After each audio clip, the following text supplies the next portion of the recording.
Niyatlarning eng yaxshisi mening ham niyatim. Amallarning eng go'zali mening ham amalim bo'lsin. Yo Robbim, o'z lutfi karaming ila niyatimni pok et. Allohim, iymonimni sobit va mustahkam qil va qudrating bilan yomonliklarimni isloh etgin. Ey ulug' Robbim, umrimni bandalik vazifam bo'lgan ishlarga sarf etishlikni nasib ayla. O'zingdan boshqalarga yolvoradigan qilma meni. Mendan rahmatingni darig' tutma. Meni mol-mulk, martaba va dunyoga hirs qo'yishdan asra.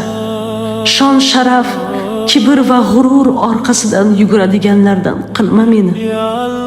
Ibodatlarimni xolis va to'kis ado etishga o'zing madad ber. Qo'llarimni insonlarga saxovatli qilgin. Xulqimni Qur'on ila ziynatla.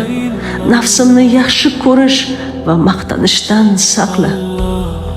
Menga insonlar orasida nafsimga loyiq mavqe ber.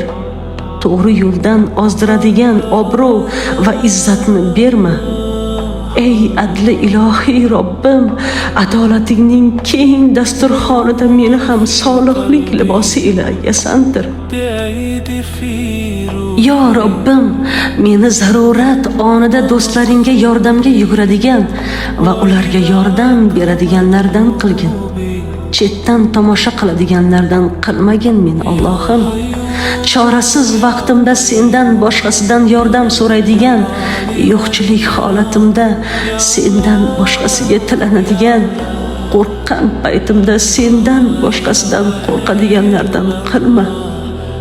Faqat sening huzuringdagina xor, zaif, faqir bo'lishimni nasib et. Ey Robbim, sening fazl va karamingdan umidvorman. Sening mag'firatingga loyiq bir amal sohibasi bo'lishimni nasib ayla.